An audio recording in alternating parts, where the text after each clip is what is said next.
Student, good morning and welcome to our channel pro education. तो आज है 22 मार्च और आज के करंट अफेयर के जितने भी इंपॉर्टेंट क्वेश्चन हैं उन्हें हम लोग अपने इस वीडियो में कवर करेंगे। तो अगर आप चैनल पर नए हैं तो प्लीज़ मेरे चैनल को सब्सक्राइब कर लीजिएगा और बेल आइकन प्रेस कर लीजिएगा ताकि आने वाले नेक्स्ट वीडियो का नोटिफिकेशन आपको मिल सके। तो चलिए शुरू करते हैं आज के करंट अफेयर का फर्स्ट क्वेश्चन। पहला क्वेश्चन है, समर कैंपेन को किस राज्य में लॉन्च किया गया है? तो इस क्वेश्चन का राइट आंसर होगा ऑप्शन ए झारखंड। तो हाल ही में झारखंड में समर कैंपेन को लॉन्च किया गया है। तो समर, जिसका फुल फॉर्म होता है strategic action for elevation of malnutrition and anaemia reduction. तो झारखंड में कुपोषण से निपटने के लिए इस अभियान को शुरू किया गया है और इस अभियान के अंतर्गत प्रगति पर नज़र रखने के लिए वार्षिक सर्वेक्षण भी किया जाएगा और इस अभियान में ग्रामीण विकास विभाग, खाद्य और नागरिक आपूर्ति जैसे विभागों को भी शामिल करने और स्कूल प्रबंधन समितियों और ग्राम सभाओं के साथ जुड़ाव के बारे में भी बताया गया है ताकि उन्हें पोषण संबंधी व्यवहार के बारे में जागरूक किया जा सके और यह अभियान उनके पोषण संबंधित जरूरतों के लिए प्राथमिक रूप से कमजोर आदिवासी समूहों पर भी ध्यान केंद्रित करेगा। तो इस समर कैंपेन यानी कि समर अभियान को शुरू किया गया है झारखंड में, जिसकी राजधानी है रांची। मुख्यमंत्री है हेमंत सोरेन, राज्यपाल है द्रौपदी मुर्मू और इसकी सीमाएं बिहार, उड़ीसा, पश्चिम बंगाल, उत्तर प्रदेश और छत्तीसगढ़ से लगती है और झारखंड के सोहराई खोबर पेंटिंग को जीआई टैग मिला है। यह नेशनल पार्क है बेतला नेशनल पार्क और दलमा अभ्यारण्य और आदिवासियों के लिए सरना आदिवासी धर्म कोड को झारखंड में पारित किया गया है और 11वां हॉकी इंडिया सब जूनियर महिला राष्ट्रीय चैंपियनशिप का आयोजन भी झारखंड में किया जाएगा। अगला क्वेश्चन है, अंतर्राष्ट्रीय प्रसन्नता दिवस यानी कि इंटरनेशनल डे ऑफ हैप्पीनेस हाल ही में कब मनाया गया है? तो इस क्वेश्चन का राइट आंसर होगा ऑप्शन डी 20 मार्च। तो हाल ही में 20 मार्च को अंतर्राष्ट्रीय प्रसन्नता दिवस यानी कि इंटरनेशनल डे ऑफ हैप्पीनेस को मनाया गया है। तो यह दिवस, जिसे लोगों के जीवन में खुशी के महत्व को चिन्हित करने के लिए मनाया जाता है और इस बार का इसका थीम है सभी के लिए खुशी हमेशा के लिए यानी कि happiness for all for ever.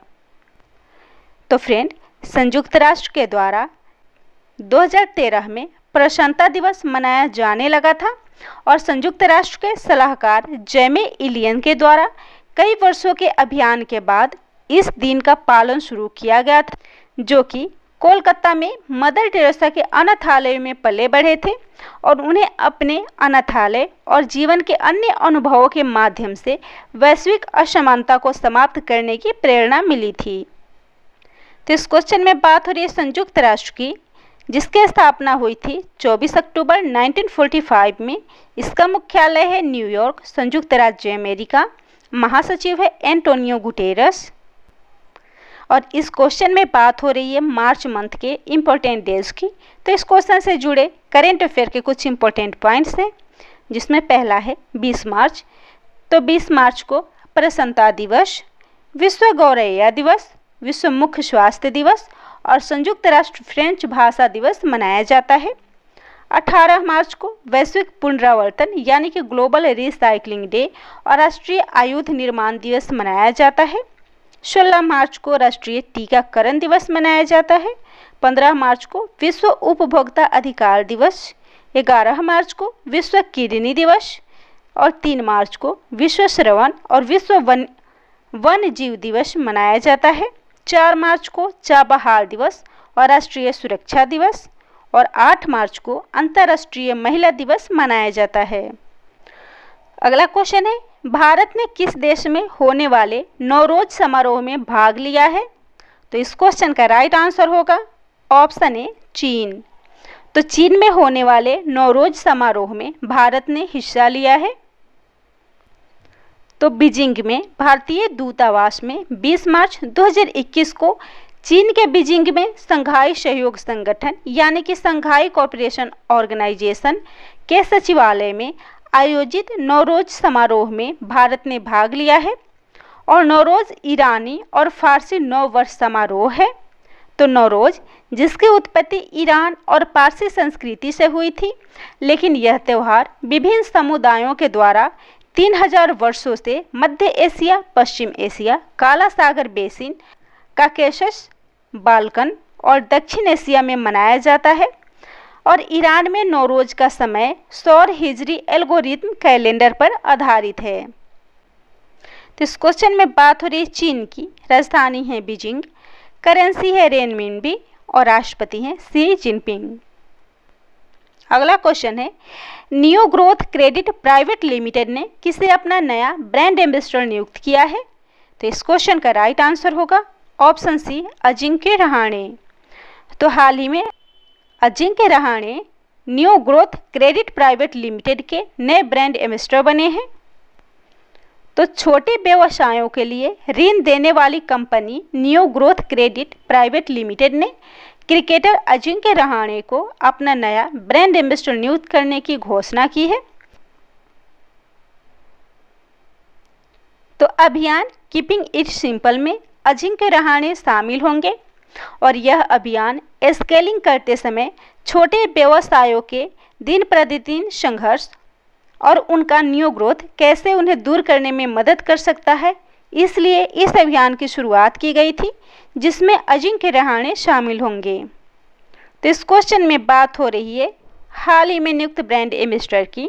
तो इस क्वेश्चन से जुड़े करंट अफेयर के कुछ इंपॉर्टेंट पॉइंट्स है, जिसमें पहला है स्मृति मंधाना, जिन्हें इक्विटास स्मॉल फाइनेंस बैंक का ब्रांड एम्बेसडर हाल ही में नियुक्त किया गया है। राजकुमार राव को सिस्का के ब्रांड एम्बेसडर बनाया गया है। रोहित शर्मा वेगा मेन ब्रांड एम्बेसडर के रूप में नियुक्त हुए हैं और WTF स्पोर्ट्स के ब्रांड एम्बेसडर सुरेश रैना और हरमनप्रीत कौर बनी है। और ई बाइक गो इलेक्ट्रिक मोबिलिटी के ब्रांड एम्बेसडर हरभजन सिंह हैं। SBO टॉप के ब्रांड एम्बेसडर ड्वेन ब्रावो बने हैं। स्पोर्ट्स अड्डा के ब्रांड एम्बेसडर ब्रेटली हैं। एडिडास के ब्रांड एम्बेसडर हिमा दास हैं।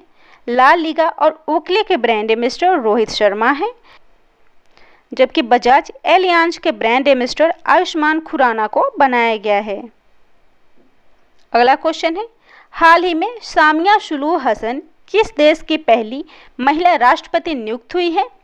तो इस क्वेश्चन का राइट आंसर होगा ऑप्शन डी, तंजानिया। तो हाल ही में तंजानिया की प्रथम महिला राष्ट्रपति सामिया सुलूह हसन बनी है।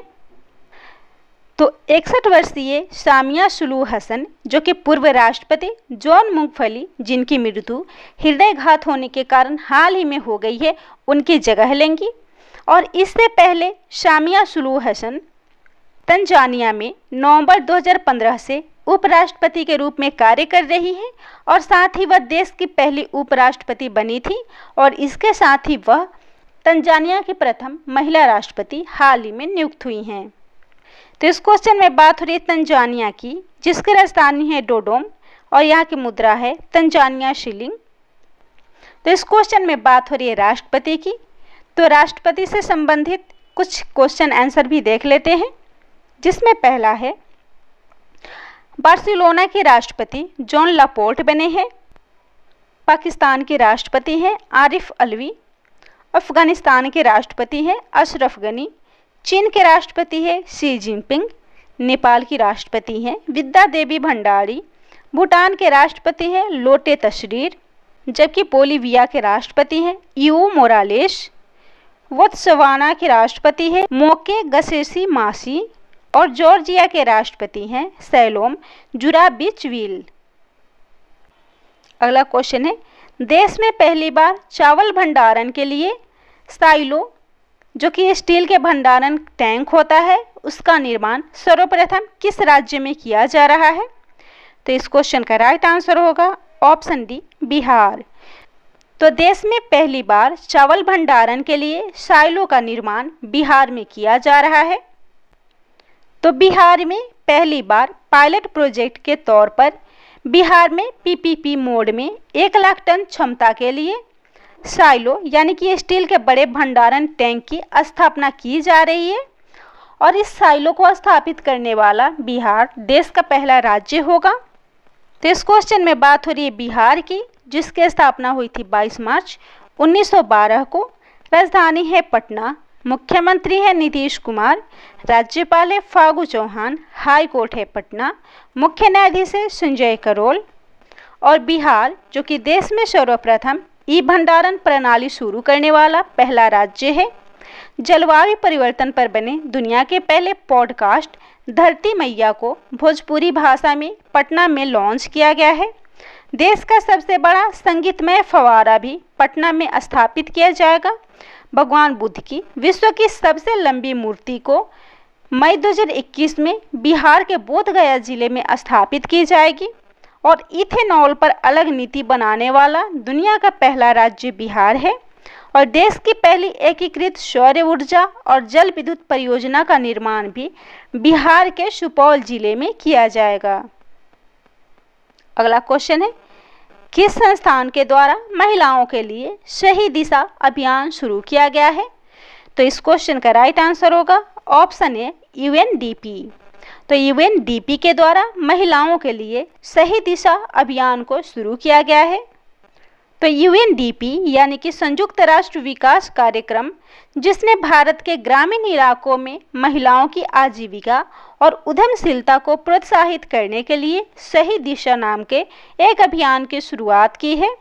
और इस अभियान के तहत भारत के ग्रामीण इलाकों में महिलाओं को नौकरियां मिलने, आजीविका के साधनों तथा खुद का उद्यम शुरू करने में होने वाली समस्याओं को रेखांकित किया जाएगा। और इस पहल से दिल्ली, हरियाणा, कर्नाटक, महाराष्ट्र और तेलंगाना की महिलाएं लाभान्वित होंगी। तो यूएनडीपी यानी कि संयुक्त राष्ट्र पूंजी विकास कोष, जो कि विकासशील देशों को उनकी अर्थव्यवस्थाओं के विकास में पूंजीगत सहायता के मौजूदा स्रोतों को अनुदान और ऋण के माध्यम से सहायता प्रदान करता है। उनकी अर्थव्यवस्थाओं के विकास में पूंजीगत सहायता के मौजूदा स्रोतों को अनुदान और ऋण के माध्यम से सहायता प्रदान करता है। स्थापना हुई थी 22। अगला क्वेश्चन है, हाल ही में संपन्न IBSA महिला फोरम की 6ठी बैठक में किन किन देशों ने भाग लिया था? तो इस क्वेश्चन का राइट आंसर होगा ऑप्शन डी सभी, यानी कि भारत, ब्राजील, दक्षिण अफ्रीका ने IBSA महिला फोरम की 6ठी बैठक में भाग लिया था।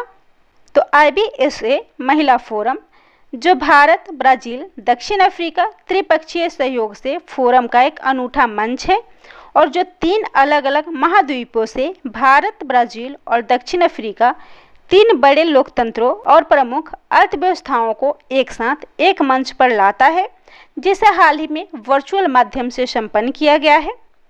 और इस बैठक का नेतृत्व महिला और बाल विकास मंत्रालय भारत सरकार के द्वारा किया गया था। तो महिला और बाल विकास मंत्री हैं स्मृति जुबिन ईरानी। नेक्स्ट क्वेश्चन है, टीबी पार्टनरशिप बोर्ड के नए अध्यक्ष कौन नियुक्त हुए हैं? तो इस क्वेश्चन का राइट आंसर होगा ऑप्शन बी डॉक्टर हर्षवर्धन। तो हाल ही में doctor Harshvardhan TB partnership board के नए अध्यक्ष बने हैं। तो फ्रेंड, केंद्रीय स्वास्थ्य और परिवार कल्याण मंत्री डॉक्टर हर्षवर्धन को अंतर्राष्ट्रीय निकाय स्टॉप टीबी पार्टनरशिप बोर्ड का अध्यक्ष नियुक्त किया गया है। और टीबी के खिलाफ लड़ाई में दुनिया भर में नेताओं को एक साथ लाने की शक्ति रखने वाला स्टॉप टीबी पार्टनरशिप एक यूनिक अंतर्राष्ट्रीय निकाय है, जिसके अध्यक्ष डॉक्टर हर्षवर्धन को बनाया गया है। और वर्ष 2000 में स्थापित टीबी स्टॉप टीबी पार्टनरशिप एक सार्वजनिक स्वास्थ्य समस्या के रूप में तपेदिक को खत्म करने के लिए काम करने वाली एक संस्था है। और इसी के साथ इस क्वेश्चन में दिए गए ऑप्शन को भी डिफाइन कर लेते हैं। इसका फर्स्ट ऑप्शन है लिगिया नुरोहा, जो हाल ही में संयुक्त राष्ट्र पर्यावरण कार्यक्रम में सहायक महासचिव और प्रमुख नियुक्त हुई है। प्रीति सिन्हा, जो कि संयुक्त राष्ट्र पूंजी विकास कोष की अध्यक्ष बनी है। हाल ही में सुजैन क्लार्क को यूएस चैम्बर ऑफ कॉमर्स की पहली महिला CEO नियुक्त किया गया है। और नगोजी ओकोंजो WTO की पहली महिला प्रमुख नियुक्त हुई हैं। अगला क्वेश्चन है, ऑपरेशन संकल्प के तहत फारस की खाड़ी में पैसेज अभ्यास को किन दो देशों के बीच शुरू किया गया है? तो इस क्वेश्चन का राइट आंसर होगा ऑप्शन डी, भारत और बहरीन। तो हाल ही में भारत और बहरीन के बीच ऑपरेशन संकल्प के तहत फारस की खाड़ी में पैसेज अभ्यास शुरू हुआ है। तो फ्रेंड, 17 मार्च 2021 को भारतीय नौसेना ने फारस की खाड़ी में ऑपरेशन संकल्प के तहत royal Bahrain naval force corvette Al Muharraq के साथ पैसेज एक्सरसाइज शुरू किया है, जिसका उद्देश्य दोनों सेनाओं के बीच अंतर को बढ़ावा देना है। यह बहरीन और भारत दोनों की उभरती समुद्री चुनौतियों को पूरा करने में सहकारी भागीदारी बनाने के लिए प्रतिबद्धताओं को भी दर्शाता है। तो पैसेज अभ्यास, जो कि नियमित रूप से भारतीय नौसेना के द्वारा मैत्रीपूर्ण विदेशी नौसेनाओं के साथ मिलकर किया जाता है, और ऑपरेशन संकल्प, जो कि फारसी खाड़ी और ओमान की खाड़ी में व्यापारिक जहाज़ों पर हुए हमलों के बाद मैरीटाइम सिक्योरिटी ऑपरेशन है, जिसे ऑपरेशन संकल्प का नाम दिया गया है। और यह अभियान 19 जून 2019 को शुरू किया गया था। तो यह था आज के करेंट अफेयर का टॉप 10 इंपॉर्टेंट क्वेश्चन। अगर मेरा वीडियो पसंद आता हो तो मेरे चैनल को सब्सक्राइब कर लीजिएगा और मेरे वीडियो को लाइक एंड शेयर कर दीजिएगा।